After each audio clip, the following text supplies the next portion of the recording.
नमस्ते दोस्तों, कैसे हो सब। आप सभी को स्वागत है मेरा YouTube channel glow your study पर। नमस्कार प्यारे बच्चों, गुड मॉर्निंग, सुप्रभात, वेलकम। नमस्कार नमस्कार, गुड मॉर्निंग, वेलकम। दोस्तों, सब लोग आज जल्दी उठ गए, आ गए अपने समय पर 7:30 बजे। आज बच्चों आपकी भारी डिमांड पर, लगातार आपके मैसेज देख देख कर, लगातार आपकी डिमांड को देखकर आज से बच्चों आपके लिए मैथ्स का नया प्रैक्टिस कोर्स हमने स्टार्ट कर दिया, जो दोस्तों आपके आने वाले सीजीएल और सीएचएसएल के लिए एक रामबाण इलाज होगा, जिसमें दोस्तों आप अपने शानदार प्रकार की प्रैक्टिस इस क्लास में पूरी कर पाएंगे। यहाँ दोस्तों मैं आपको थोड़ी बातें बता देता हूँ कि ये जो अपना बैच है बच्चों, जो प्रैक्टिस कोर्स है एक मैथ्स का, क्वालिटेटिव एप्टीट्यूड यानी कि गणित, और उसमें भी अर्थमेटिक का, ये अभी के लिए प्रैक्टिस कोर्स है बेटा। अर्थमेटिक के बाद में एडवांस का कोर्स आपको करवाया जाएगा। देखो इसमें हम क्या पढ़ने वाले हैं बच्चों, एक बैच होता है फाउंडेशन बैच, जहां हम सारी थ्योरीज को पढ़ते हैं, उनके कॉन्सेप्ट को सीखते हैं और कॉन्सेप्ट के बाद में सवाल ट्राई करते हैं। अब जिन बच्चों ने फाउंडेशन कोर्स पढ़ लिया, यहां बच्चों नंबर ऑफ क्वेश्चंस कम होते हैं। अब दोस्तों जरूरी है आपके लिए चीजों पर अभ्यास करना, प्रैक्टिस भी किस पर, पीवाईक्यू, प्रीवियस ईयर क्वेश्चंस पर अगर लगातार अभ्यास किया जाए तो यकीनन बच्चों आप आने वाले एग्जाम में अपने सारे सवालों को ठीक प्रकार से कर पाएंगे। तो यहां बच्चों आज की क्लास में आपके लिए हम लोग नंबर सिस्टम टॉपिक को स्टार्ट करेंगे। अगर मैं आपको बेटा नंबर सिस्टम की पूरी कहानी बताऊं तो ये टॉपिक बहुत वाइड है। यहां बच्चों बहुत प्रकार के सवाल बनते हैं, बहुत प्रकार की चीजें बनती हैं। हम सारी चीजों को पढ़ने का प्रयास करेंगे, आपके सारे टाइप का बेटा रिवीजन हो जाएगा।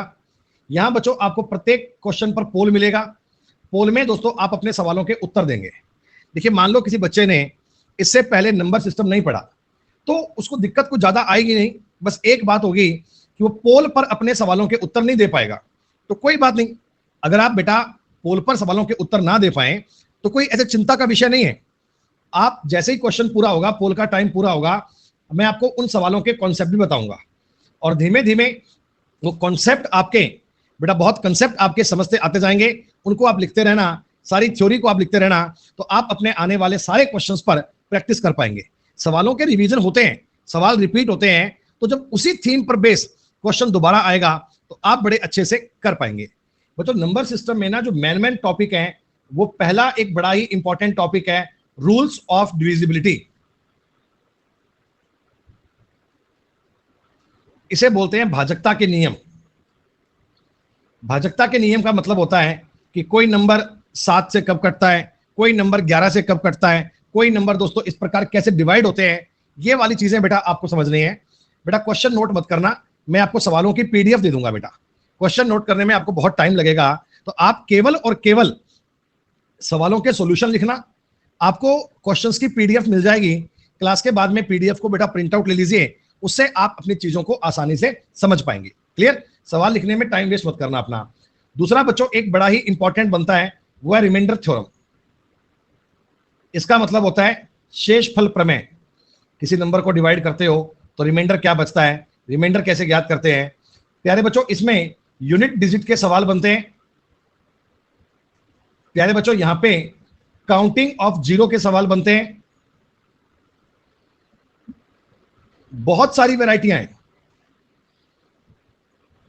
पांचवा टॉपिक आप इसमें इंपॉर्टेंट, जो इसके सवाल ज्यादा बनते हैं, जो पेपर में बार बार रिपीट होता है बच्चे, उस कहानी में आप मान सकते हैं सिंप्लीफिकेशन। हालांकि ये मैं आपको अलग से बताऊंगा, अधिकतम सवाल इनके बनते हैं। बाकी बातें बेटा आप क्वेश्चन को देखते देखते समझ जाओगे, सवालों को ट्राई करोगे, आपको बात का आइडिया बन जाएगा। तो आइए बहुत टाइम लिए बिना आपके साथ आज का ये बेहतरीन सेशन स्टार्ट करते हैं। सब लोग बेटा अपने साथ पेन कॉपी लेकर बैठिएगा, अपने साथ बेटा पेन कॉपी लेकर रेडी रहना। हम आपको हर एक प्रकार के सवाल का पूरा कॉन्सेप्ट, पूरी थ्योरी, सब चीजें बताने का प्रयास करेंगे। आज की क्लास का सवाल नंबर 1 आप सबके सामने आ चुका है। बिना कोई डाउट के, बिना कोई दिक्कत के आप सवाल करने का प्रयास कीजिए। हो पाए तो बहुत बढ़िया बात है, ना हो पाए तो छोड़ देना। और बेटा तुक्केबाजी वाला काम मत करना, आपको नकल, चीटिंग, फ्रॉड वाला काम नहीं करना है। मैं देख रहा हूं जो लोग ये तुक्के मार रहे हैं, बेटा आपका तरीका 1% भी सही नहीं है पढ़ने का। ईमानदारी से सवाल ट्राई किया करो ना।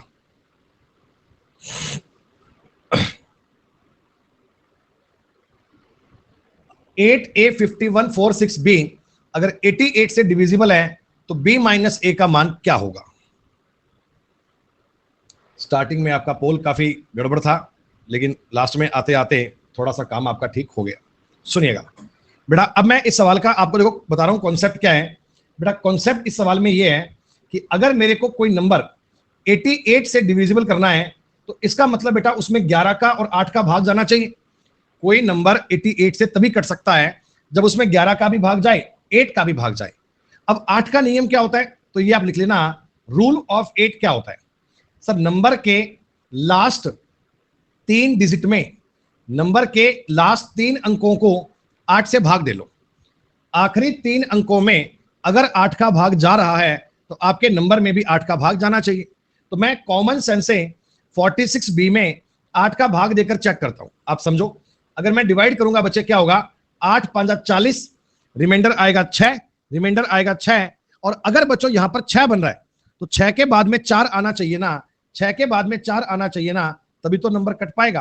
क्या आप मेरी बात को समझे कि बी के स्थान पर 4 बनेगा? अगर आप कॉमन सेंस से बच्चे नए पढ़ रहे हैं तो आप ऐसे भी सवाल को स्टार्टिंग में कर सकते हैं बच्चे, धीमे धीमे इस प्रकार काटने लगोगे 6। अब ये बी है, अगर 8 का पूरा पूरा भाग जाना है तो यहां पर क्या लिख सकता हूं? आप कहना सर 8 7 56, 8 8 64, 8 9 72, तो 6 की लाइन में तो केवल 64 आता है। इसका मतलब सर यहां पर 64 होना चाहिए, तभी नंबर पूरा पूरा कट पाएगा। तो आपने बी की वैल्यू ज्ञात कर ली? क्या मुझे सारे बच्चे बताओ, जितने भी बच्चे सवाल को पढ़ रहे हैं, क्या तुम्हें बी की वैल्यू 4 मिल गई? सर बी का मान तो 4 मिल गया। अब हमें बेटा लगाना है रूल ऑफ 11, रूल ऑफ 11। 11 का नियम क्या होता है भाई? 11 का नियम होता है कि संख्या के इवन प्लेस के डिजिट और ऑड प्लेस के डिजिट उनको जोड़िए। जैसे 8 और 5 13, 13 और 4 17, 17 और 4 21 बन रहा है बेटा, 21 बन गया। और ऑड प्लेस के जैसे ये हैं, सॉरी इवन के 6 और 1 7, ये बन रहा है 7 + 1। इनका जो डिफरेंस है वो या तो आना चाहिए 0 या आना चाहिए 11 या बच्चों 11 का कोई मल्टीपल, ऐसा इनका डिफरेंस आना चाहिए। अब देखो आप ए के स्थान पर क्या लिखोगे बच्चों? ए कोई नंबर ऐसा डिजिट है, डिजिट का मतलब अंक है, 0 1 2 3 4 5 6 7 8 9 इनमें से आएगा। ए के स्थान पर मैं 12 13 15 20 नहीं कर सकता, मेरे को डिजिट लिखना है, डिजिट। तो आप कहना सर देखो मैं बड़े से बड़ा डिजिट 9 कर सकता हूं, अगर 9 करूंगा तो 16 घटाओगे 5, बात बन नहीं पाएगी। लेकिन अगर मैं इस जगह पे 3 लिख दूं, अगर मैं ए के स्थान पर 3 मान लूं तो 21 में से 10 घटाकर 11 बन पा रहा है। हाँ सर 11 बन पा रहा है, बिल्कुल बात सही है।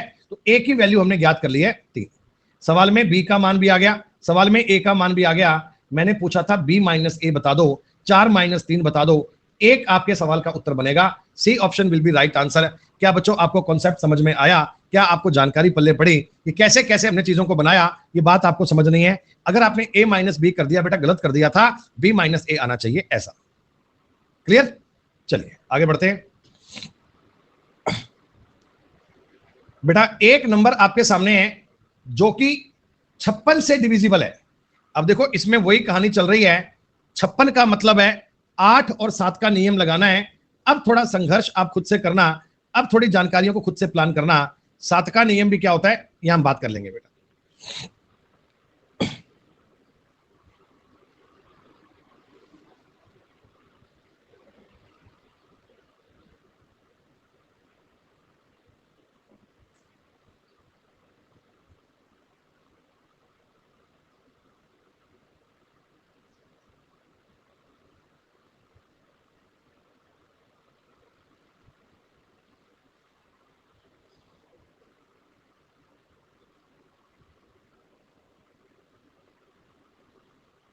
केवल 26% बच्चे कर पा रहे हैं, इसका मतलब मैं समझ रहा हूं मैथ में हाथ तुम्हारा तंग चल रहा है। सीजीएल के पेपर का पूछा हुआ सवाल है मेरे दोस्त, बिल्कुल ध्यान से बात को समझना, अंडरस्टैंडिंग आपकी अच्छी होनी चाहिए सवालों पर। कोई बात नहीं, घबराओ मत। देखो मेरे सामने एक नंबर है x 8 9 4 2 y 4। सर ये नंबर 56 से डिविजिबल है, तो 56 को मैं अपनी मर्जी में 7 × 8 कह सकता हूं। जो नंबर 56 से डिविजिबल है वो 7 और 8 से कटेगा। और 8 का नियम मैंने अभी अभी बताया था, 8 का नियम मैंने अभी अभी बताया था सर, आखिरी 3 अंकों में, सर आखिरी 3 अंकों में 8 का पूरा पूरा भाग जाना चाहिए। 8 का पूरा पूरा भाग जाना चाहिए। अब देखो मेरी बात समझना, 8 में क्या होता है बेटा, आखिरी 2 अंकों में ना 40 में 8 का भाग जाता है। जैसे बच्चों आखिरी 3 अंकों की बात करोगे तो आपको पता है 80 में भाग जाता है। ऐसे मतलब अगर मैं इस प्रकार की बात करूं तो ये होते हैं 8 के मल्टीपल, 40 हो गया, 80 हो गया। आपने कहा सर अपने इस सवाल में, अपने इस क्वेश्चन में 2y4 है। बच्चों 8 का कोई ऐसा मल्टीपल है जिसके लास्ट में 4 आता हो? सर 8 तिया 24 भी होते हैं, हमें ये बात पता है ना। 8 8 सर 64 भी होते हैं, ये भी पता है। तो लास्ट में या तो कटेगा 3 से या कटेगा 6 से। मेरी बात समझो, 8 गुणा 3 करूंगा 24, 8 गुणा 8 करूंगा 64। आप पूरे सवाल को चेक करना, मेरी बात सुनो। अगर मैं यहां पे 2 लिखता हूं, 2, क्या ये 8 से कट रहा है? 8 दूनी 16, 6 4 8 8 64 कट रहा है सर। लेकिन अगर मैं 2 6 4 लिखता हूं तो ये कट रहा है, 8 तिया 24, 8 तिया 24 कट रहा है। तो सर y के मेरे पास 2 वैल्यू पॉसिबल है, एक आ रहा है 2, एक आ रहा है 6। मेरे को सवाल में बोला कर लो y के सबसे बड़े मान के लिए, बेटा y का सबसे बड़ा मान लेना है तो बेटा क्या आपको y 6 कंसीडर करना पड़ेगा? पहले मुझे इतना बता दो, क्या बाकी बातों को मारो गोली, y की वैल्यू आपके सामने 6 आ गई क्या? ये मैंने लिख दिया y की वैल्यू 6। इतनी बात सबको समझ में आ गई। अब प्यारे बच्चों आपका एक डाउट था कि सर मैं ना इसमें से x का मान कैलकुलेट नहीं कर पाया। x का मान काउंट करना भी बताऊंगा, लेकिन एक इजी बात भी समझो, आप जुगाड़ भी सवाल का समझा करो बेटा। जुगाड़ क्या है सवाल का, सुनो मेरी बात। आपसे मैंने पूछा क्या है? आपसे मैंने पूछा है एक्स स्क्वायर प्लस वाई, मतलब कि जो मेरा उत्तर आएगा वो कोई स्क्वायर नंबर में 6 जोड़कर आएगा। क्या कोई स्क्वायर नंबर में 6 जोड़कर आएगा? हाँ। अगर मैं 33 में से 6 घटा दूं 27, ये कोई स्क्वायर नंबर नहीं है। 44 में 6 घटाऊंगा 38, ये भी कोई स्क्वायर नंबर नहीं है।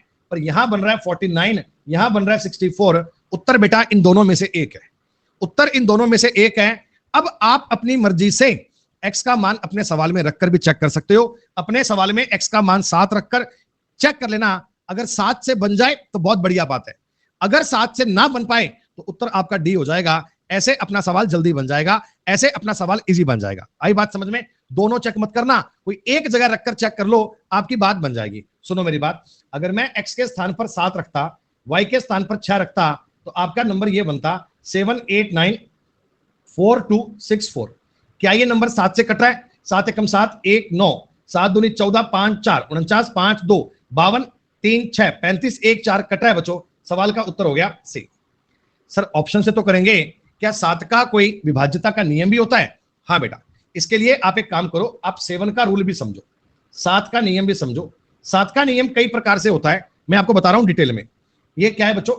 8 x 8 9 4 2 6 4। देखो वो सवाल तो हो गया, वो क्वेश्चन तो हो गया, 8 8 9 4 हो गया नंबर। अब मैं आपको 7 का नियम बता रहा हूं बेटा, एक आसान नियम समझो। क्या होता है? लास्ट वाले डिजिट का माइनस करके बाकी में से घटा दो। लास्ट वाले डिजिट का माइनस करके बाकी में से घटा दो, तो ये बन जाएगा x894118। सर अभी भी लेंदी पड़ रहा है, 8 का डिवाइड करो, घटाओ 16 इसमें से, तो आपने कहा सर ये क्या बन जाएगा? x89 और ये बन जाएगा 25। 5 का दुगना करोगे 10, सर ये बन जाएगा 888, सॉरी x है यहाँ पे, x882। अगेन दुगना करोगे बेटा 4, तो ये बन जाएगा x84। अगेन दुगना करोगे 8, तो ये बन जाएगा x। अब ये जो x है ना, ये 7 से कटना चाहिए। अगर ये 7 से कटना चाहिए तो यकीनन x के स्थान पर 7 आना चाहिए। एक नियम तो ये होता है, एक नियम तो ये होता है। ये बात तुम्हें समझ में आई? दूसरा नियम एक और समझो, दूसरा नियम एक और समझो, ये थोड़ा लेंथी पड़ेगा, आप इजी वाला नियम समझो बेटा। देखिए मान लो मेरे पास कोई एक संख्या है 2 4 5 1, या ऐसा करने की बजाय ना मैं इसको ऐसे लिखता हूं ABCDEF। ये बच्चों मेरे पास नंबर है 6 डिजिट का। नंबर कितना है? 6 डिजिट का। राइट साइड से शुरू करते हुए 3 3 के पेयर बना लो। राइट साइड से स्टार्ट करते हो, राइट से स्टार्ट कर, लेफ्ट से नहीं, राइट से शुरू करते हुए आपने 3 3 के पेयर बना लिए, 3 3 के सेट बना लिए। ठीक है, जब 3 3 के सेट बना लोगे तो प्यारे बच्चों इनका डिफरेंस ले लेना, DEF माइनस ABC। ये भी 7 का मल्टीपल आना चाहिए, ये भी 7 का गुणज आना चाहिए। आपने कहा सर 6 नंबर में तो कर लेंगे, लेकिन आपने जो नंबर दिया है ना सर हमें, आपने जो नंबर दिया है ना वो 7 डिजिट का था, तो मैं उसके बारे में बताऊंगा, चिंता मत करो। पहले मैं बता रहा हूं, ये नंबर ले लो एक बार, ये जो मैंने नंबर लिया है बच्चों, क्या ये नंबर 6 डिजिट का है? क्या ये नंबर 6 डिजिट का है?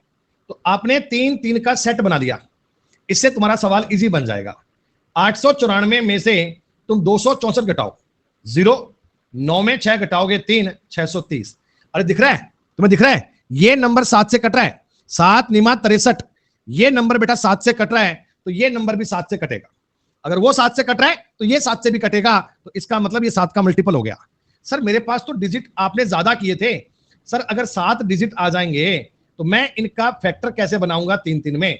प्यारे बच्चों एक बात बताओ, तुम 7 डिजिट को अपनी मर्जी से 9 कर सकते हो ना?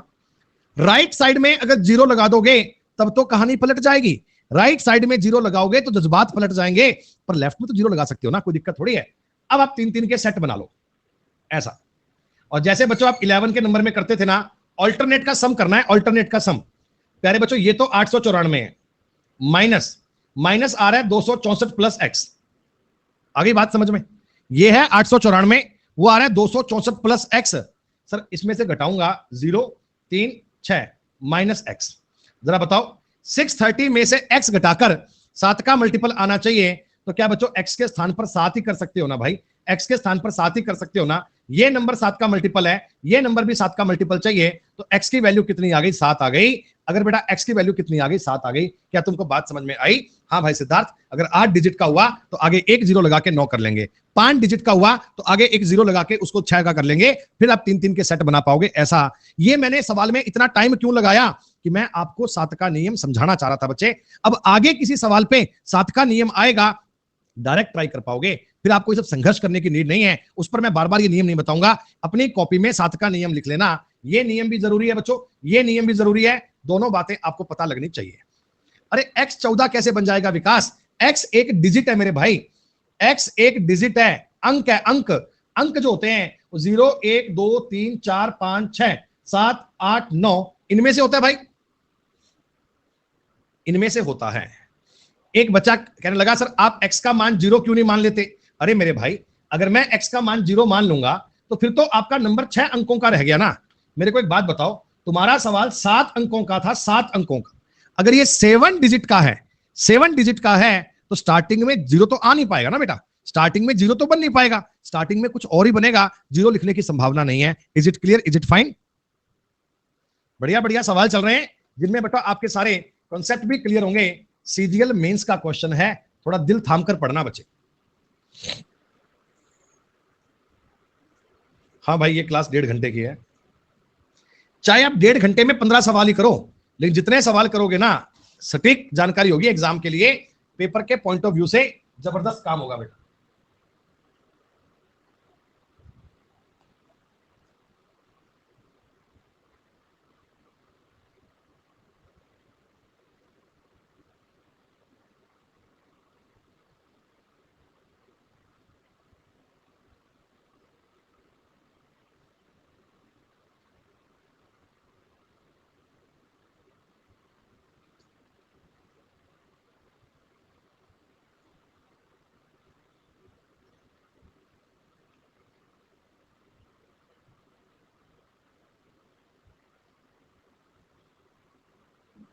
कोई बात नहीं, अगर नहीं भी आया तो कोई बात नहीं बेटा, पहले आप कंसेप्ट समझो, सब बना पाओगे, चिंता मत करो बेटा, तुम बना पाओगे, चिंता मत करो, घबराओ मत ऐसे।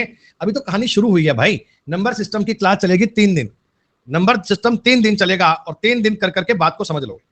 प्यारे बच्चों तुम्हें एक बात पता है फैक्टर क्या होते हैं? फैक्टर, फैक्टर का मतलब होता है गुणनखंड, कि आप अपने सवाल में किसी संख्या के फैक्टर क्या कर सकते हो। सर आपने कहा 5 का फैक्टर करना है ना, तो मैं 1 गुणा 5 कर सकता हूं, बस बस।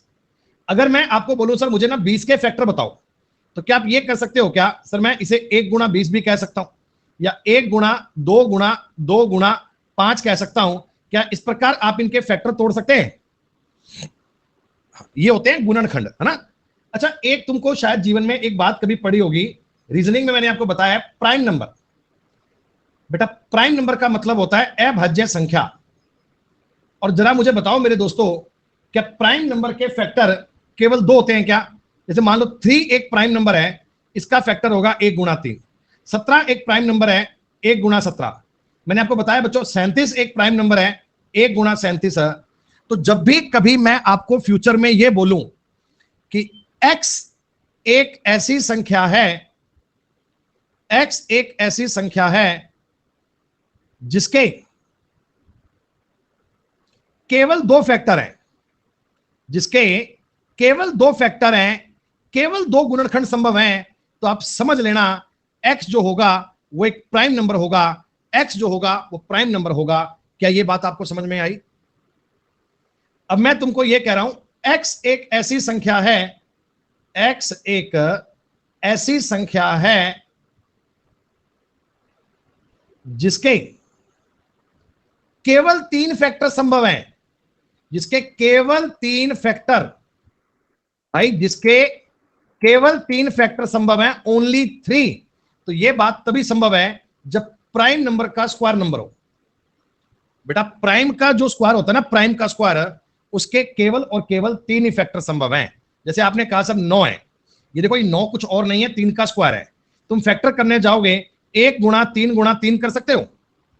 आप कोई भी नंबर लो बेटा, आप कोई भी नंबर लो, आप 5 का स्क्वायर ले लो 25, फैक्टर क्या बना सकते हो? 1 गुणा 5 गुणा 5।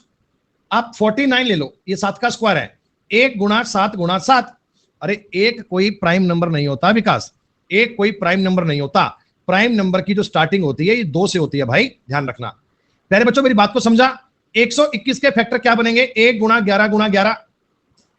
जब भी कभी मैं ये बोलूं कि एक ऐसा नंबर है जिसके केवल 3 फैक्टर मुमकिन है, तो आप समझ लेना वो प्राइम नंबर का स्क्वायर है, कोई छोटा मोटा नंबर नहीं है।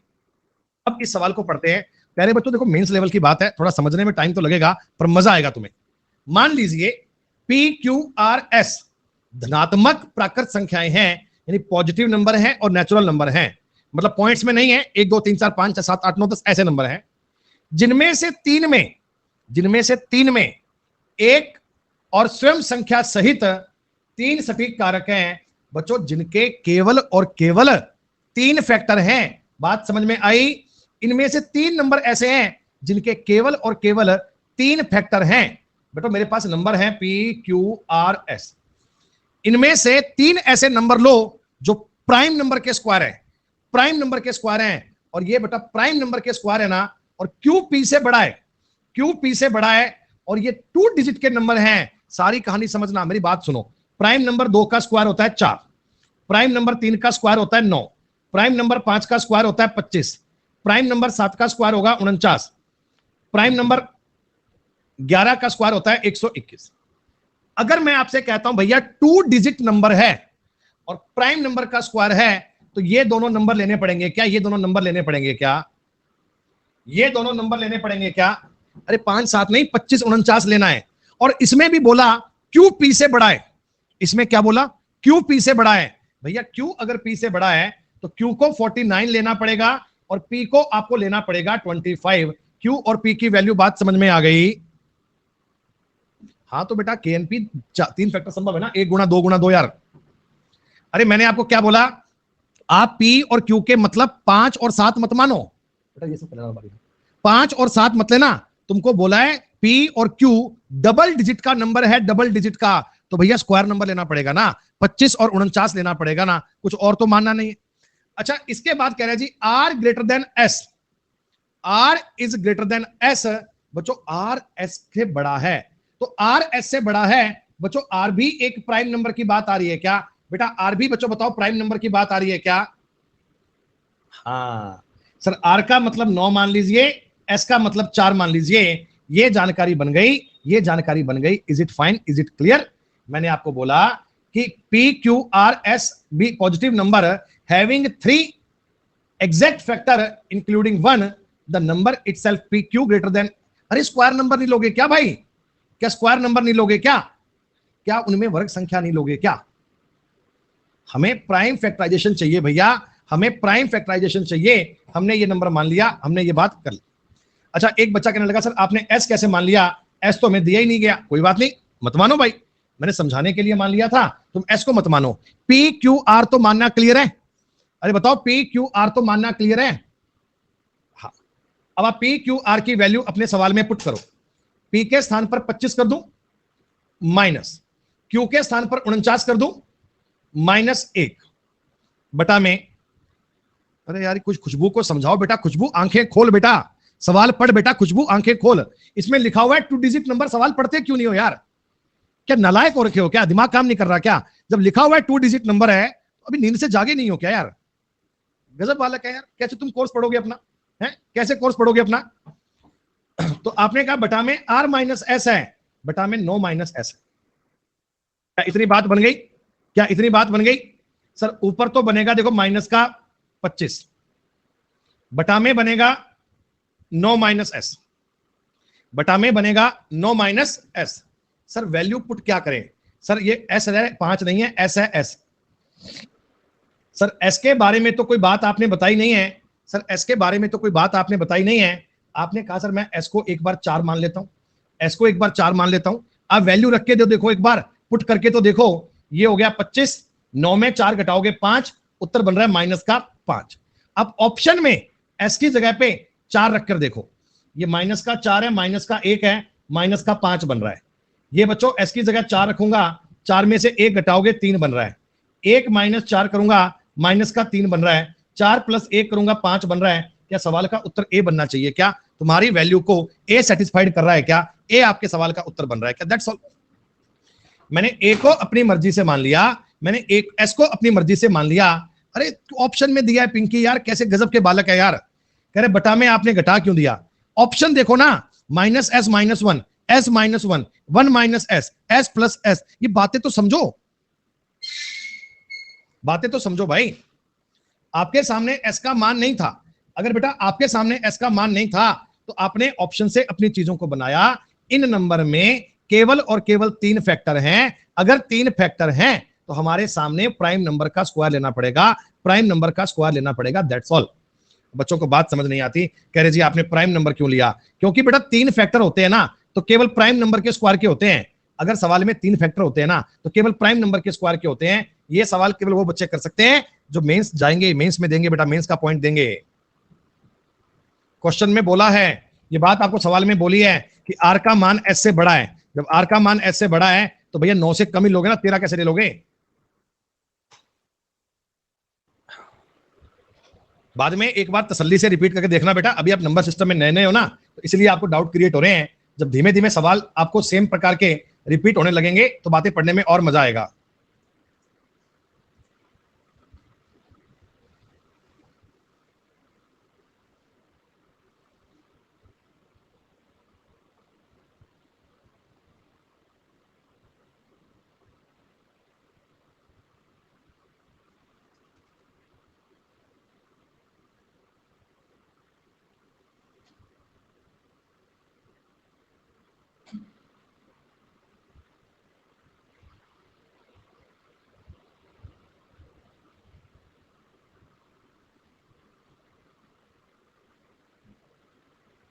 अट्ठाईस 28% बच्चे सवाल कर पाए। पहले बात को समझो, पहले आप कॉन्सेप्ट को समझो। बेटा एक बात बताओ, कोई नंबर 5 से कब कटता है भाई? कोई नंबर 5 से कब कटता है? जब आपका लास्ट डिजिट, जब आपका लास्ट डिजिट या तो 5 हो या 0 हो तो आपका नंबर 5 से कट जाता है ना। ये बात तुम्हें पता है। कोई नंबर बेटा 25 से कब कटता है भाई? 25 से कब कटता है? तो आप कहना सर इस बार ना लास्ट के 2 डिजिट है ना, लास्ट के 2 डिजिट है ना, वो या तो आने चाहिए 25 या आने चाहिए 50 या आने चाहिए 75 या आने चाहिए 00। इन शॉर्ट आखिरी 2 अंकों में 25 का भाग जाना चाहिए। अच्छा अगर मैं पावर में 3 कर दूंगा, नहीं 125 का नियम बता दूंगा। अरे एक बार बच्चे कमेंट करके बताओ, क्या तुम्हें मेरी बातें समझ में आ रही हैं? क्या तुम बातों को कैच कर पा रहे हो? इस बात को लेकर चिंता मत करना कि सर सवाल तो क्लास में कम हो रहे हैं। देखो अभी ना स्टार्टिंग है बेटा, तो अभी तुम्हें क्या कॉन्सेप्ट साथ साथ बता रहा हूं।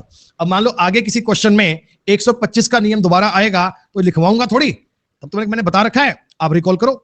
बेटा लास्ट के 3 अंक ऐसे होने चाहिए, क्या 125, 250, 375, 500, 625, 750, 875 और 000 ऐसे होने चाहिए क्या? अगर मेरे को कोई बोले कि कोई नंबर 125 से कट रहा है तो लास्ट में इस प्रकार की जानकारियां आएंगी तो ही तो कट पाएगा। हर एक नंबर 125 थोड़ी कट पाएगा। लेकिन अपने सवाल में मेरे को लास्ट में यहां 5 लिखा हुआ है, 5। अगर बेटा लास्ट में 5 लिखा हुआ है तो आप समझ पाओगे, एक तो ये नंबर लेना है, एक ये और एक ये। क्या ये वैल्यू पॉसिबल है? अरे बोलो बोलो, ये वैल्यू पॉसिबल है? जी हाँ सर, ये वाली बात पॉसिबल है। तो x के कितने मान संभव, सॉरी x y के कितने मान संभव है सर? 4 संभव है। लास्ट में 125 भी आ सकता है, लास्ट में 375 भी आ सकता है, लास्ट में 625 भी आ सकता है, लास्ट में 875 भी हो सकता है। देखो इस पर और सवाल क्या बनेंगे, तुम्हें इस क्वेश्चन में पूछेगा x प्लस वाई का मैक्सिमम मान क्या हो सकता है?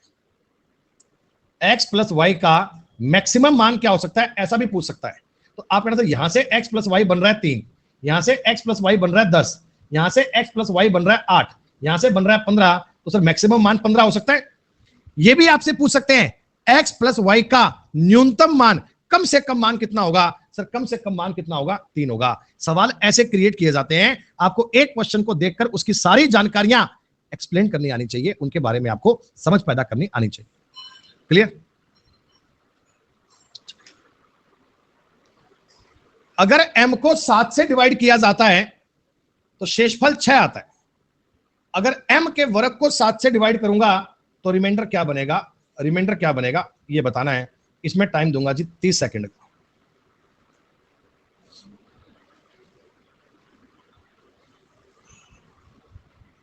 इस बार मजा आ गया ना? हाँ हाँ बेटा, बहुत बढ़िया।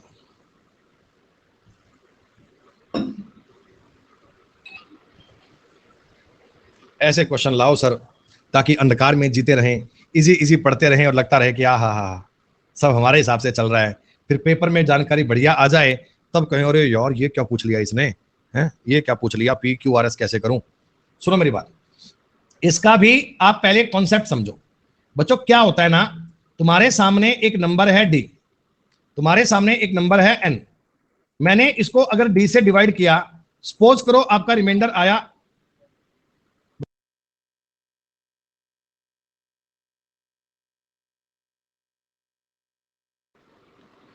आपने कहा सर अगर मैं कभी N में D का भाग दूंगा और रिमाइंडर मान लो आ गया कुछ भी, जितनी छेड़खानी अपने नंबर पे करोगे ना, नंबर को तुमने 4 गुना कर दिया तो आपका रिमाइंडर भी 4 गुना हो जाएगा।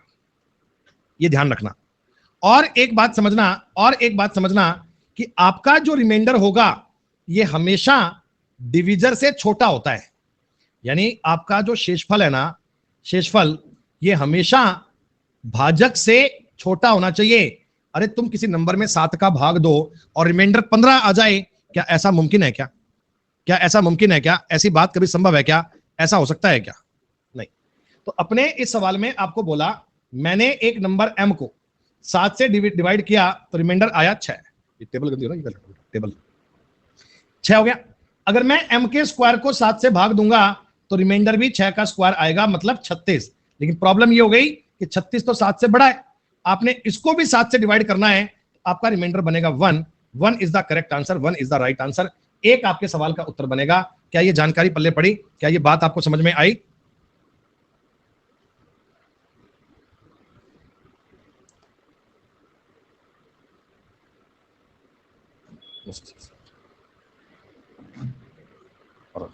बस वही करो, उठाओ, बस हो गया।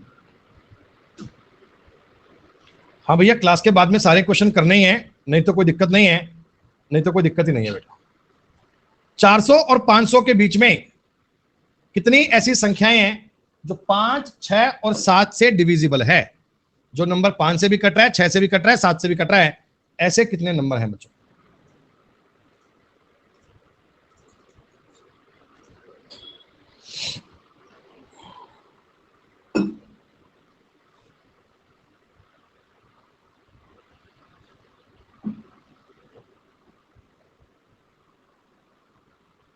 हाँ हाँ, LCM से बने। ये भी कर दिया बेटा, ये कर दिया बेटा, एक काम कर देना ना अब।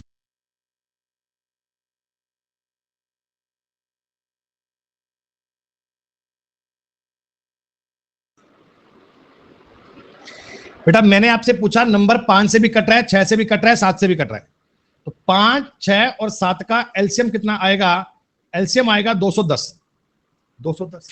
अब देखिए 210 में अगर मैं इसकी टेबल पढ़ूंगा तो आएगा 420, 630, इसके बाद जाऊंगा 840।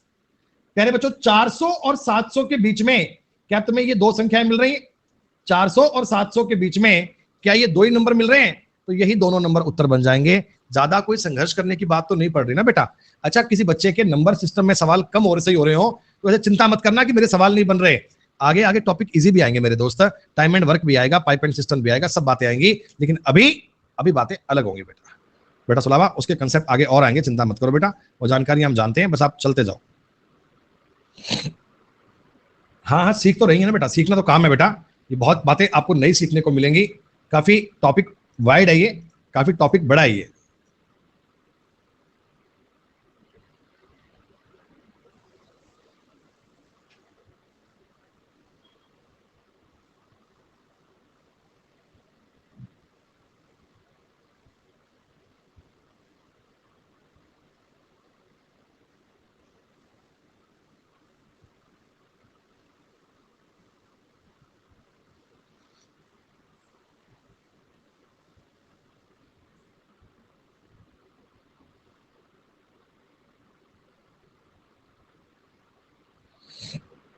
केवल 8% लोग बात कर पाए। एमटीएस के सवाल में कैसे जान निकल गई?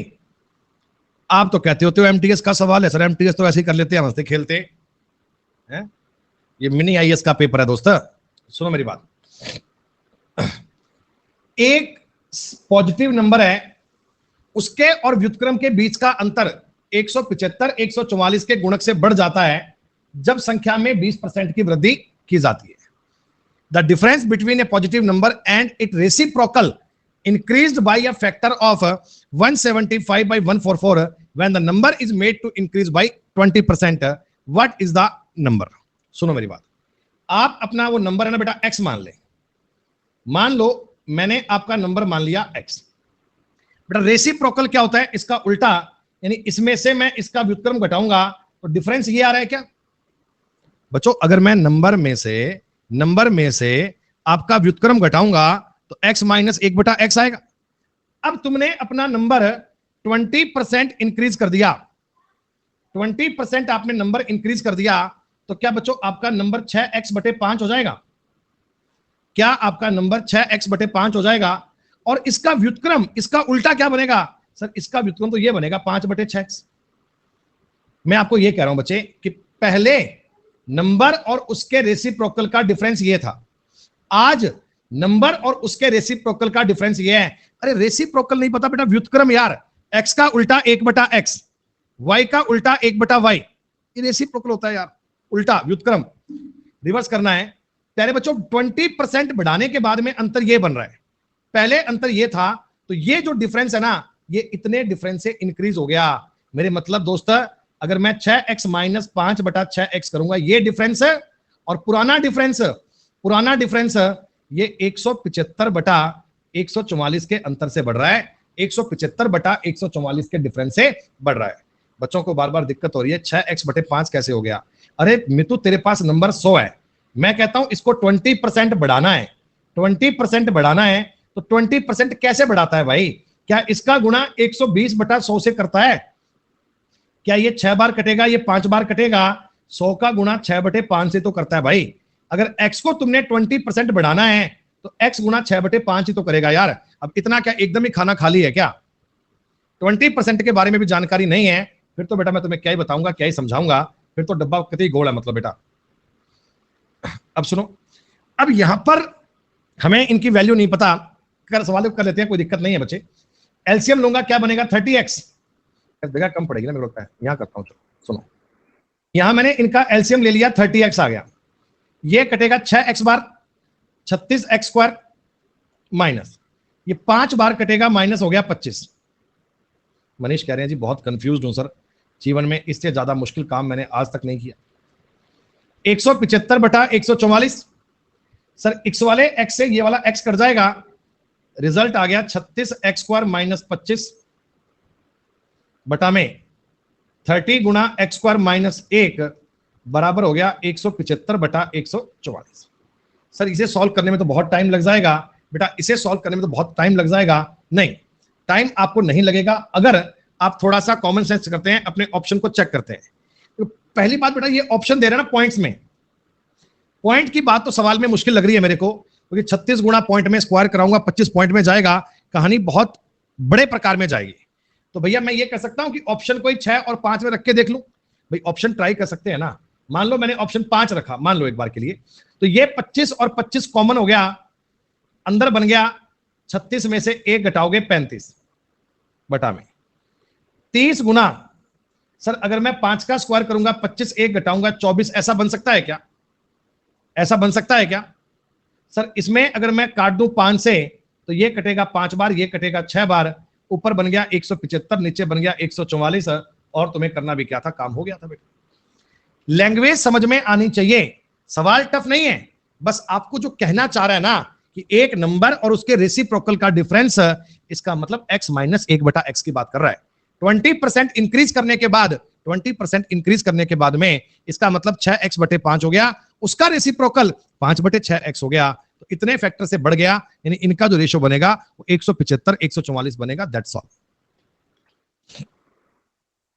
तो इसमें प्राइम फैक्टराइजेशन करना है, आपको यह बताना है सर इनके कितने प्राइम फैक्टर बनेंगे। सीजीएल मेंस का सवाल है, बहुत इजी सवाल है, चिंता मत करो बेटा।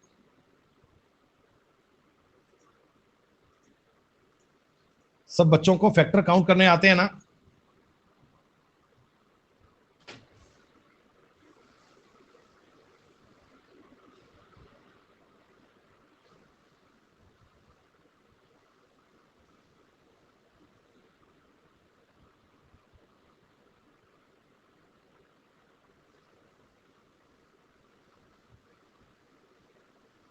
सारे बच्चों को कहां आते हैं? केवल कुछ को ही आते हैं भाई साहब। सारे बच्चों को कहां आते हैं? केवल कुछ को ही आते हैं सर। सुनो मेरी बात, तुम साथ साथ में इन सवालों के कॉन्सेप्ट भी समझो, साथ साथ में इनके कॉन्सेप्ट भी समझो बेटा। ठीक है बेटा।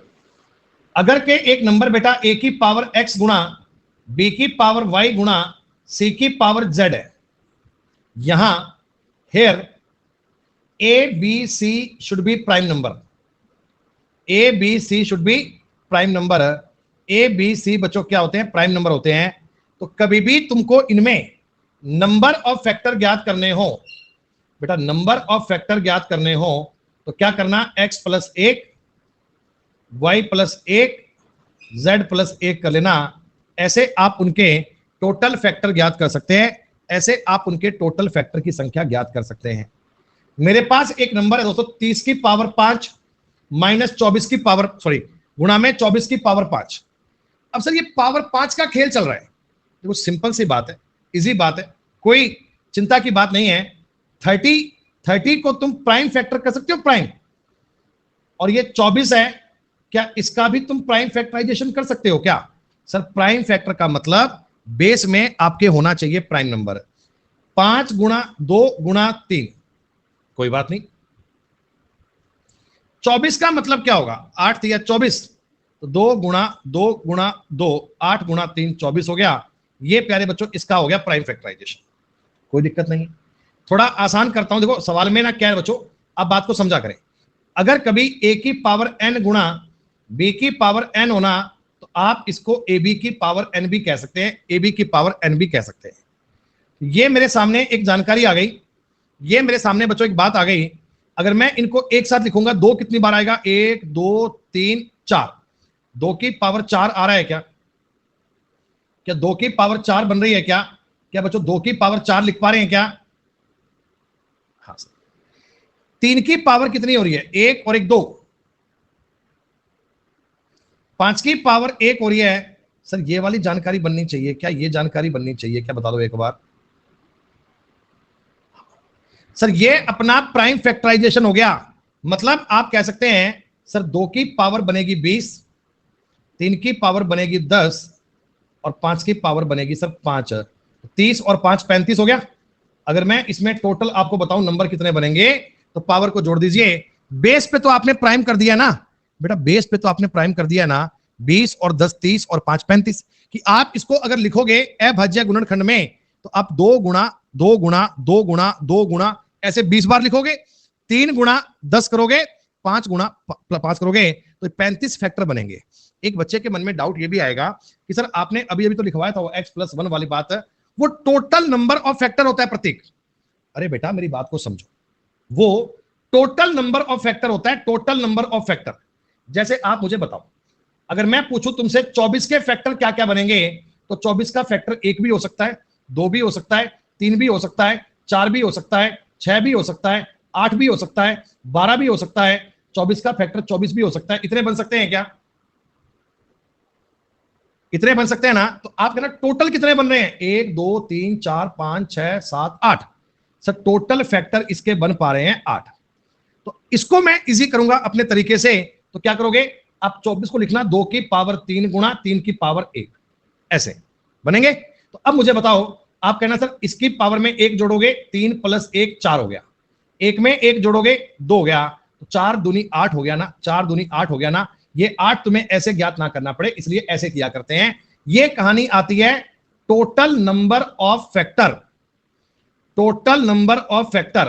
पर अगर मैं आपसे प्राइम फैक्टर पूछता, प्राइम, देखो प्राइम तो मैं इस चीज को क्या लिख सकता हूं बेटा, इसको लिख पाएंगे 2 गुणा 2 गुणा 2, इसको लिख पाऊंगा 3। प्राइम फैक्टर तो 4 ही है, प्राइम फैक्टर तो 4 ही है।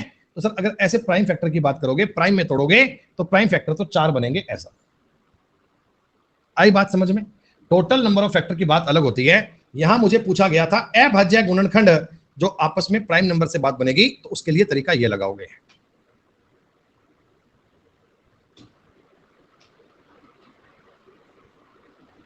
दो की पावर 20 + 1 एक पूर्ण संख्या से पूर्णतः विभाजित है, एक होल नंबर से कंप्लीटली डिविजिबल है।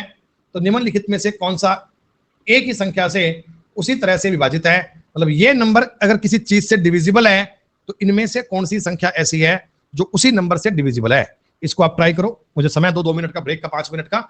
मैं लौट कर आ रहा हूं, आप इतने सवाल ट्राई कीजिएगा। एक छोटे से ब्रेक के बाद मिलते हैं।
हाँ जी बेटा, वेलकम बैक। सवाल आपने ट्राई कर लिया होगा। क्या तुम्हें इसका एक पोल दूं बेटा? सिर्फ पोल है 15 सेकंड का, पहले आपने काम कर लिया है, चिंता की बात नहीं है।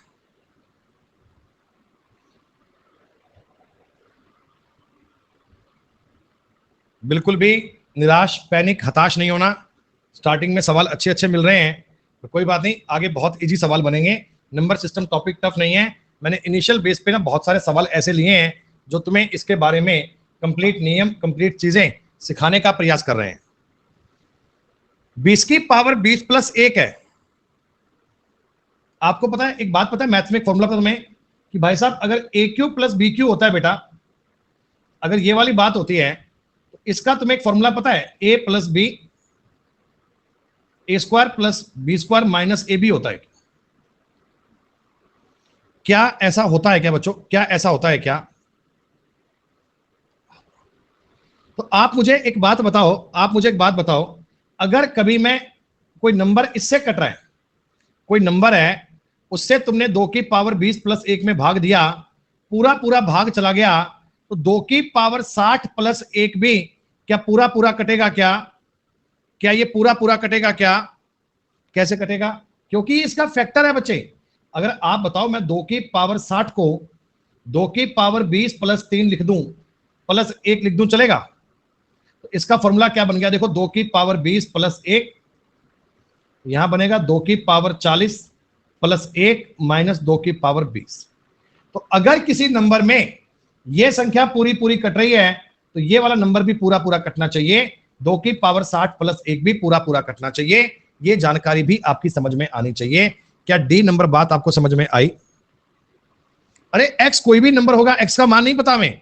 एक्स के मान तो बहुत सारे हो सकते हैं, हमें सिर्फ ये बोला गया कि कोई नंबर अगर इससे कट रहा है तो 2 की पावर 60 प्लस 1 से भी कटेगा। एक्स के मान तो बहुत सारे मुमकिन है, आपको एक्स के मान की बात नहीं पूछ सकता, वो ये पूछेगा और कौन सा नंबर कटेगा, तो भैया ये केवल इसके फॉर्मूले में आता है। सुनो, देखो एक बात तो मेरी और समझना, क्या होता है ना, ये फॉर्मूले आगे बनते हैं।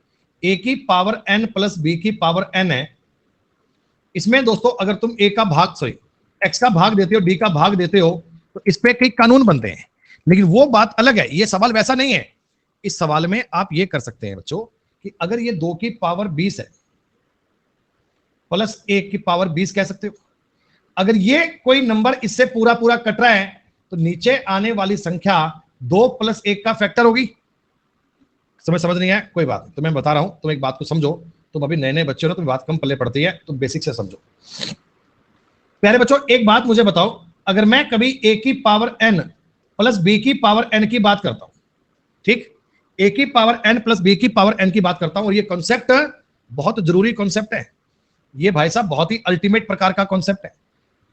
अगर बच्चों मैं इसमें एन की वैल्यू एक ऑड नंबर मान लूं, एन की वैल्यू क्या मान लूं? ऑड नंबर मान लूं, तो आप एक बताओ, एन की जगह ऑड का मतलब 1 रख लो, तो इसका एक फैक्टर a प्लस बी बन सकता है ना बच्चों? इसका एक फैक्टर a प्लस बी बन सकता है ना, लेकिन a माइनस बी कभी इसका फैक्टर नहीं बन सकता।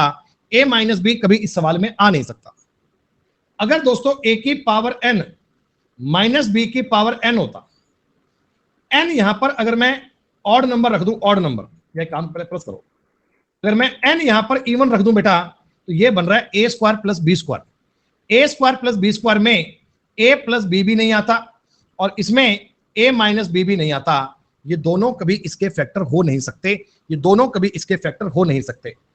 लेकिन दोस्तों कभी अगर ए की पावर एन माइनस बी की पावर एन आ जाए, एन अगर एक ऑड नंबर बनेगा, आप ऑड नंबर की जगह एन का मतलब 1 रख लो, तो ए माइनस बी करोगे, तो प्यारे बच्चों इसमें ए प्लस बी तो नहीं आएगा, लेकिन ए माइनस बी पक्का आएगा, इस नंबर से पक्का कटेगा।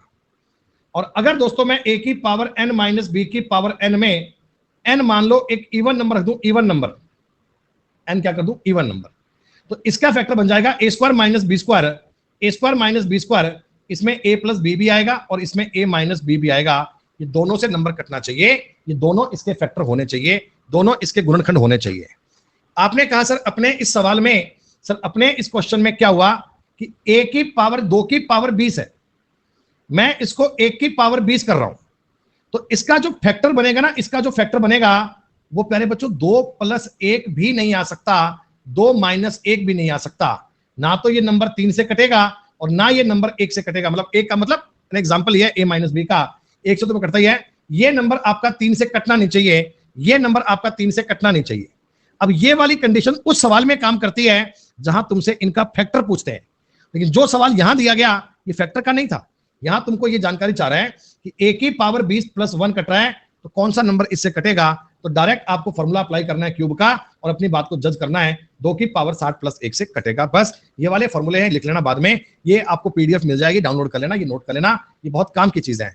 बच्चों आपको आज की सवाल ना बहुत डिफिकल्ट लग रही है, मैंने ऐसा काम जानबूझकर किया है बेटा।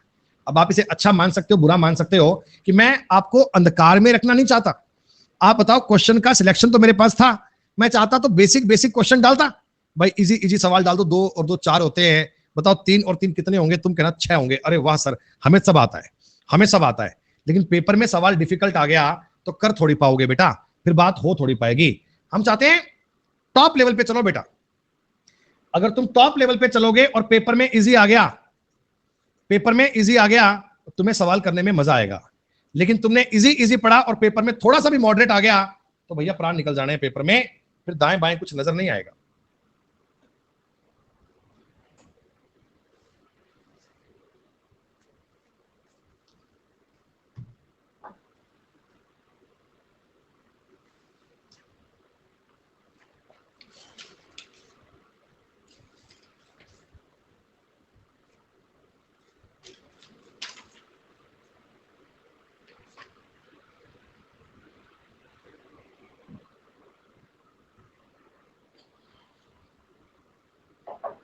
ये क्लास होनी चाहिए तुम्हारी 3 घंटे की, है ना। सुनो, इनमें से कुछ कॉमन आएगा, इनमें से कुछ कॉमन आएगा सर, इनमें कॉमन आएगा 7 की पावर 81, यहां बचेगा 1, यहां बचेगा 7, यहां बचेगा 7 का स्क्वायर मतलब 49। मेरा नंबर आ गया 7 की पावर 81 गुणा 49, 7 56 और 1 57। आप मुझे बताओ, मेरा कोई नंबर सर जो बनेगा वो ये वाला कह सकता हूं, ये बात और ये बात एक ही बात है सर, पूर्णतया विभाजित करना है। देखो नंबर सारे ऑप्शन तुम्हारे दिख रहे हैं, 399 389 19 के मल्टीपल आ रहे हैं। या एक काम करो ना, एक काम करो ना बेटा, अगर मैं एक 7 का गुणा इसमें कर दूं, अगर मैं ये 7 की पावर 81 क्या होता है, 7 गुणा 7 गुणा 7 गुणा ऐसा, तो क्या मैं इसको 7 की पावर 80 गुणा एक 7 का इसमें गुणा कर दोगे, 7 7 49 का मतलब 4 35 4 39, ये नंबर आ गया।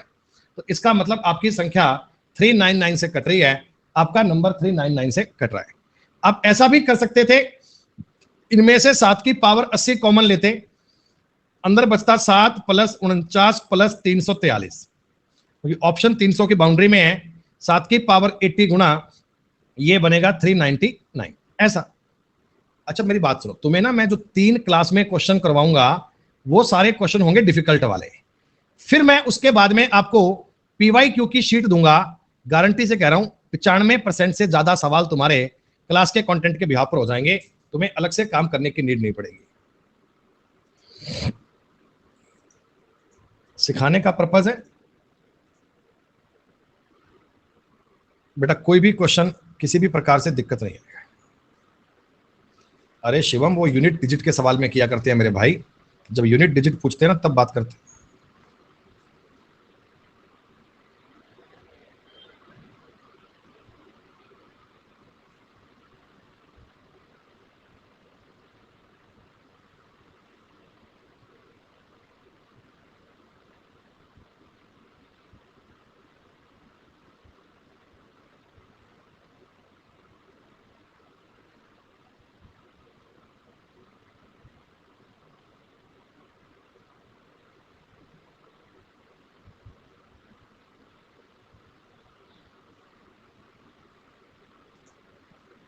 n बराबर 3 पुट करके क्यों करेगा भाई?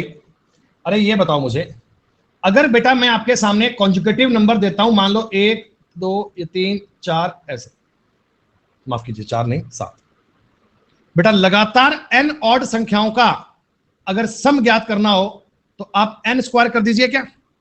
अरे ये सब नहीं करना होता भाई। मुझे एक बात बताओ, अगर 2 नंबर होते, 2 नंबर होते, इनका जोड़ 4 बनता, 3 नंबर लूंगा इनका जोड़ 9 बनेगा, 4 नंबर लूंगा इनका जोड़ 16 बनेगा, अगर मैं 5 नंबर लूंगा इनका जोड़ 25 बनेगा।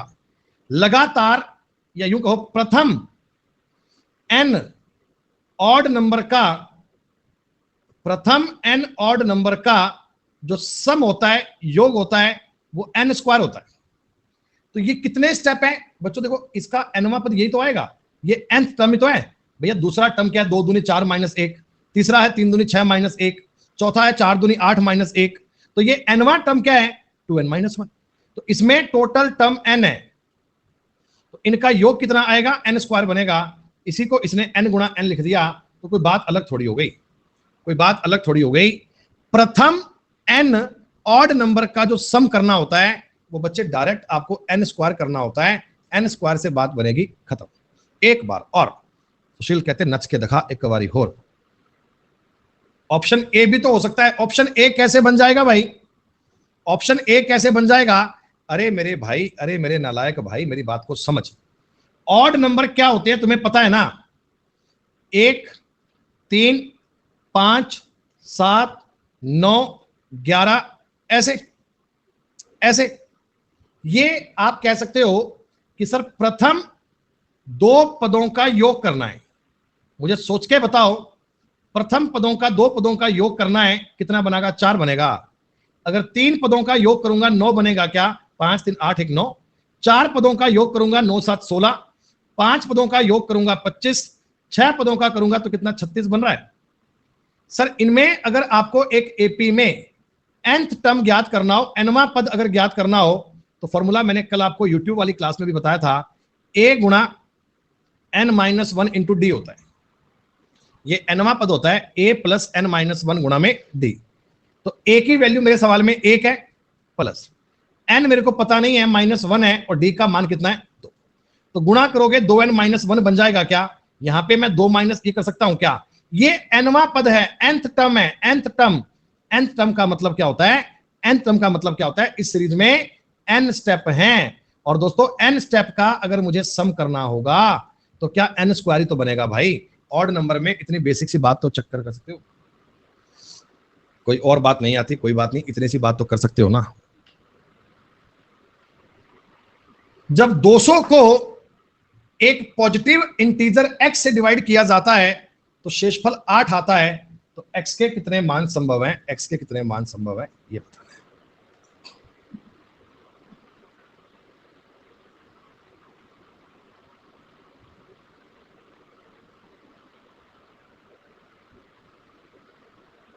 प्रियांशु भैया नंबर सिस्टम के सवाल देखो पेपर में तो आते ही हैं भाई, आपके सामने है, प्री के पेपर में पूछे हुए सवाल हैं भाई, आगे भी तो आ सकते हैं। और प्री में तो क्वेश्चन तब से 25 आ रहे हैं, 25 अब भी आ रहे हैं, आना चाहिए। आप बताओ कल की क्लास के लिए क्वेश्चन इजी लेकर आऊं या इस प्रकार के बढ़िया ही चलेंगे? सारे बच्चे कमेंट करके बताओ, इसी प्रकार की बातें पढ़ना चाहते हो या इजी सवाल करवाऊं? हाँ बढ़िया ही करो बेटा। अगर कोई नालायक ये कमेंट करता ना इजी करवाओ, तो फिर मैं उसकी बात करता बढ़िया से। मैं ढूंढ रहा था कोई बच्चा ऐसा कमेंट करे कि इजी करवा दो ताकि सुताई कर पाऊं बढ़िया से। सुनो मेरी बात बेटा, आपने एक नंबर 200 को x से भाग दिया तो रिमाइंडर आया 8। इसका मतलब क्या समझा? इसका मतलब मैंने समझा कि 192 तक तो भाग पूरा गया होगा भाई। 200 में तुम x से भाग कर रहे हो तो 8 रिमाइंडर बचा। इसका मतलब 8 बचने का मतलब क्या है मेरे दोस्त? कि आपने कहा सर देखो बात ऐसी है 192 तक तो भाग गया होगा पूरा। अब जो भी आपका x रहा होगा, क्या वो 192 का कोई फैक्टर रहा होगा? क्या 192 का कोई फैक्टर रहा होगा? क्या 192 का ही कोई फैक्टर रहा होगा? 192 के आप एक बार फैक्टर पे नजर डालिए। देखो इसके फैक्टर की बात करोगे ना, 2 भी इसका फैक्टर हो सकता है। नहीं, फैक्टर देखने पड़ेंगे कौन कौन से हैं। 2 भी फैक्टर हो सकते हैं। अरे 208 कैसे कर लेगा रे नालायक, दिमाग खराब हो गया क्या है? 200 में 208 से भाग देगा तो रिमाइंडर तुम्हारा कितना बचेगा? रिमाइंडर तुम्हारा 200 ही तो बचेगा। फिर ये रिमाइंडर 8 बचा है, 2 से भाग जाएगा, जी हाँ। 3 से भाग जाएगा पूरा जाएगा, नंबर 3 से कट रहा है। 4 से भाग भी जा रहा है पूरा। अगर 2 से कट रहा है, 3 से कट रहा है, 6 से भाग भी जाएगा, 8 से भाग भी जाएगा पूरा। 12 एकम 12 72, 12 से भाग भी जाएगा। 16 एकम 16, 16 का भाग भी जाएगा। आप मुझे बताओ इसके फैक्टर ऐसे लगातार बन रहे हैं ना बेटा, लगातार फैक्टर बन रहे हैं ना। सर 24 भी इसका देखो, अब ना आगे फैक्टर तुम्हें बनाने नहीं है। अब क्या होता है ना, एक टाइम 12 गुणा 16 करेंगे 192 बन रहा है। अब ये फैक्टर बनेगा 24 गुणा 8। अगला फैक्टर बनेगा 6 से भाग दोगे, 6 तिया 18, 32, ऐसे।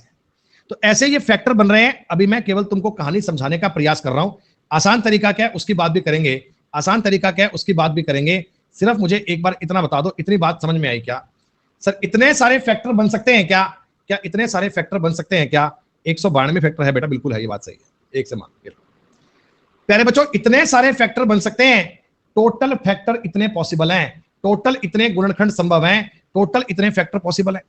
लेकिन आप एक बात बताओ, आपका डिवीजर आ रहा, भाग करने पर रिमाइंडर आ रहा था 8, तो जो आपका डिवीजर होगा क्या वो 8 से बड़ा ही होगा? 8 से छोटा तो मान नहीं पाओगे ना, कि 8 से छोटे नंबर से भाग देते तो कभी भी तुम्हारा जो नंबर है यानी रिमाइंडर है वो 8 तो आ ही नहीं पाता। तो 8 से बड़े नंबर कितने हैं बच्चे? 1 2 3 4 5 6 7 8, 8 नंबर लेने पड़ेंगे। 8 आपके सवाल का उत्तर बन जाएगा। ये इस सवाल को करने का इजी तरीका होता है, इस सवाल को करने की इजी बात होती है। सर क्या पेपर में ऐसे फैक्टर गिनते फिरेंगे, संख्या कोई बहुत बड़ी आ जाएगी, माथा मारेंगे? नहीं मारेंगे बेटा। आप क्या करेंगे, आप इसका करेंगे प्राइम फैक्टराइजेशन। आप इसका प्राइम फैक्टराइजेशन करोगे तो थोड़ी सी बात को समझ पा रहे हो? 64 गुणा 3 है, 64 का मतलब 2 की पावर 6 गुणा 3 है, 64 तिया 192 ऐसे बनता है। सर आप कहना टोटल नंबर ऑफ फैक्टर, मैंने आपको सिखाया था क्या? Total number of factor, sir total number of factor कितने बनेंगे? पावर में एक एक जोड़ दो, एक तो 7, एक 2, सर 14 बनेंगे। अब इतना देख लेना, 8 से छोटे या 8 तक के घटा दो। सर 8 छोटे 1 आएगा, 2 आएगा। हाँ जी कमलेश जी, नमस्कार जी, आ जाओ, ऑफिस में ही हूँ, आजकल क्लास शुरू होगी जल्दी वाली यार। ठीक नहीं आ जाओ आ जाओ। ऑफिस 7 टीम का स्टाफ का फोन आया था। डेली क्या होता है, मैं ऑफिस आता हूँ 10 बजे, अपनी पहली क्लास सुबह 10 बजे होती है ना, तो मैं 10 बजे ऑफिस आया करता हूँ। स्टाफ हमारा आता है 9 बजे। तो रोज ये घर से चाबी लेके आते हैं कि सर फोन कर लेते हैं, कहाँ हो? घर हूँ भाई। तो चाबी घर से लाते हैं। अभी फोन आया, सर चाबी लेने आ जाऊँ? मैंने कहा नहीं भैया ऑफिस में ही हूँ, आज अर्ली मॉर्निंग क्लास शुरू हो गई है, अब डेली आपको यही मिलेंगे। सुनो भाई, 9 AM की बात आपको समझ में आ, सॉरी माफ कीजिए, कहाँ 9 AM? ये वाले जो 6 फैक्टर हैं ये 8 या 8 से छोटे हैं, इनको कंसीडर नहीं करना, इनको कंसीडर नहीं करना। तो 14 में 6 घटाओगे 8 उत्तर कर पाओगे? बेटा ये टफ सवाल चल रहे हैं लेकिन मजा इनमें भी आना चाहिए। अरे क्योंकि वो नंबर 8 से छोटे हैं इसलिए।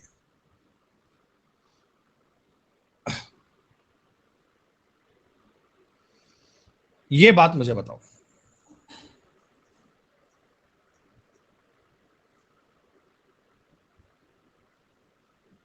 अरे नहीं होगा भाई पारस, नहीं होगा। सवाल ढंग से पढ़ ले मेरे भाई।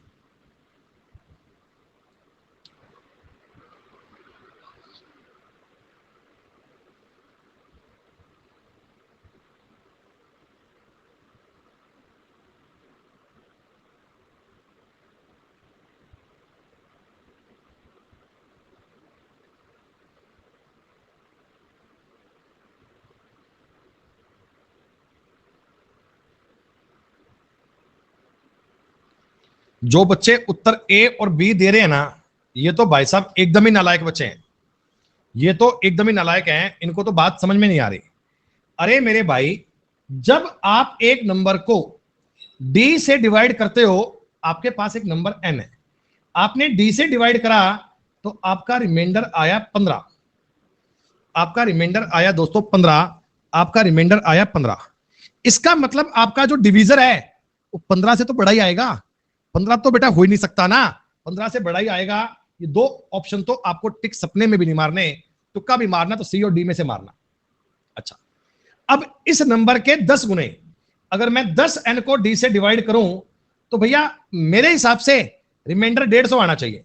मैंने बताया था ना, नंबर में जितनी छेड़खानी करी है उतनी छेड़खानी आपके रिमाइंडर में हो जाएगी, 150 आना चाहिए। और सवाल कहता है रिमाइंडर 6 ही बचा है, रिमाइंडर 6 ही बचा है, 6 ही बचा है बेटा। इसका मतलब कि इसमें आपने डी से फिर से भाग किया होगा तो 6 बचा होगा, तो 144 तक पूरा पूरा भाग गया होगा क्या? आपने कहा था देखो 144 तक भाग गया होगा, 6 बच गया होगा। इसका मतलब ये निकल कर आया कि मेरा जो डी है ना वो 144 का एक फैक्टर है। लेकिन दोस्तों 144 का भी ऐसा फैक्टर है जो बेटा 15 से बड़ा होगा, जो 15 से बड़ा होगा। तो आपके मन में आया 12 गुणा 12 नहीं लेना, 16 गुणा 9 ले सकते हैं, 18 गुणा ले सकते हैं, हालांकि आगे और भी हो सकते हैं बेटा। इसका बड़े से बड़ा मान तो 144 भी हो सकता है, लेकिन मैंने आपको यह पूछा कि भाई साहब कम से कम मान बोलिए, कम से कम मान बोलिए, तो कम से कम मान 16 बताओगे क्या? और आप मुझे बताओ बेटा डी का मैक्सिमम मान क्या लोगे? अगर कोई तुमको डी का मैक्सिमम मान बोल दे, अधिकतम वैल्यू 144 लेंगे। आई ना बात समझ में? ये सारे सवाल रिपीट करने हैं घर जाके तुम्हें। आज दोबारा जब क्लास को रिपीट करोगे तो सारी बातें आपको खुद से रिवाइज करनी है। थोड़ा तुम्हें टफ लग सकता है बच्चे, पर क्या करें भाई साहब, सरकारी नौकरी पानी है, इंस्पेक्टर बनना है, तो इस लेवल की बातों पे काम करना पड़ेगा ना।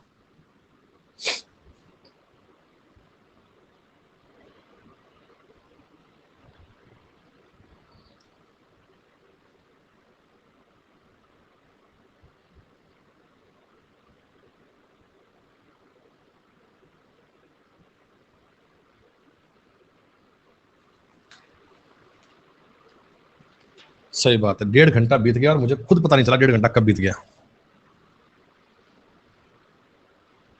सुनो मेरी बात बेटा, 7 गुणा 11 गुणा 13 करोगे ना तो ये बनता है 1001।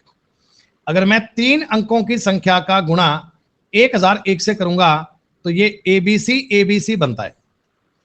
अगर एक 3 अंकों की संख्या ऐसे रिपीट करके लिख दी जाए 479XYZ, अगर ये प्यारे बच्चों नंबर 7, 11, 13 से डिविजिबल है तो आप कह सकते हैं सर यहाँ पे 479 आना चाहिए, तब ये नंबर 7 से 11 से 13 से कट सकता है।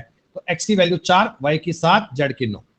पूछा गया था y प्लस z हो गया 16, भाग करोगे 4, सवाल का उत्तर बनेगा 4। बी आपके सवाल का उत्तर था। 15 नंबर सवाल एक और देख लो, पर कोई बात नहीं, ये हम कल करेंगे। आज बच्चों आपने 14 क्वेश्चन इस शीट के कर लिए। मैं उम्मीद करता हूं कि जो आपने कंसेप्ट सीखे, देखो मैं आपको ना अलग अलग प्रकार की चीजें बता रहा हूं। अभी बाद में लास्ट में जब आप पूरी शीट को कर लेंगे तो आप सारे सवालों को मेंटली करने का काम कर पाओगे। काफी हद तक चीजें आपको समझ में आई होंगी बेटा। सेशन आपके लिए बढ़िया रहा होगा अगर आप सारे बच्चों को ये कोर्स सही प्रकार से समझ में आया बेटा। आप इस कोर्स से खुश हैं, सेटिस्फाइड हैं, तो आप अपने इस कोर्स में जाओगे। अपडेट में एक रेटिंग का ऑप्शन मिलता है बच्चों, रेटिंग का, जहां से आप इस कोर्स को रेट कर सकते हैं 1 star, 2 star, 3 star, 4 star, 5 star, और अपना कमेंट भी दे सकते हैं। उससे मुझे और मोटिवेशन मिलेगा और मैं बहुत अच्छे से इन पे काम कर पाऊंगा। अभी आप इस कोर्स पे रेटिंग मस्त दीजिएगा, ठीक है बेटा। धन्यवाद, जय हिंद, जय भारत। मिलते हैं 10 बजे रीजनिंग की क्लास में। शुक्रिया। अब थोड़ा रुक जाना। वीडियो अच्छी लगे तो लाइक, शेयर और सब्सक्राइब करना मत भूलना। याद तो रहेगा ना? चलो चलते हैं, बाय।